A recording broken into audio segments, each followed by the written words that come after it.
signifie nullement qu'elles doivent s'abstenir de pratiquer un grand nombre de sports, mais sans se donner en spectacle.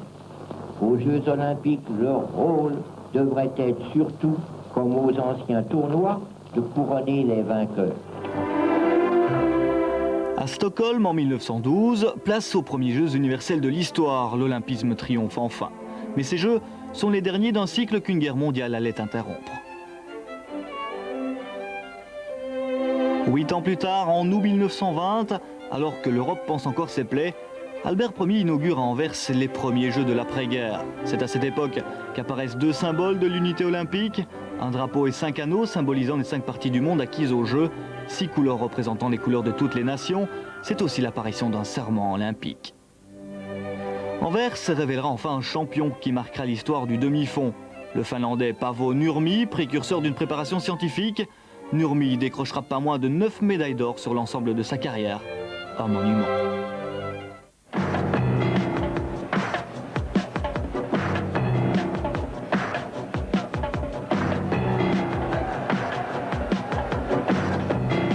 À Paris, 4 ans plus tard, la France accueille ses deuxièmes Jeux. Ce seront les derniers de Coubertin en tant que président du Comité international olympique. À Paris, une belle tête sur un corps d'athlète se distingue. C'est l'âge d'or d'un certain Johnny Weissmuller, 5 titres olympiques en 24 et 28.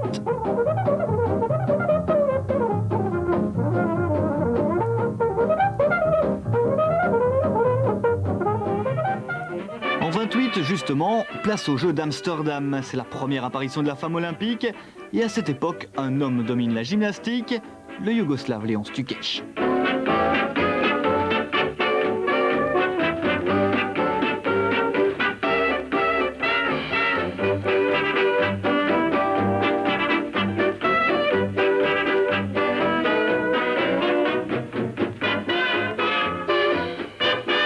En 32, direction Los Angeles, ou plus précisément Hollywood, déjà capitale mondiale du cinéma. Les Jeux doivent faire rêver, le spectacle est au rendez-vous, grâce à la contribution d'acteurs de légende comme Buster Keaton. Pourquoi ai-je rétabli les Jeux Olympiques? Pour ennoblir et fortifier les sports, pour en assurer l'indépendance et la durée, et les mettre ainsi à même de remplir leur rôle éducatif dans le monde moderne. Pour l'exaltation de l'athlète individuel, dont l'existence est nécessaire à l'activité musculaire de la collectivité, et les prouesses au maintien d'émulation générale, les Jeux dans cet esprit continuent.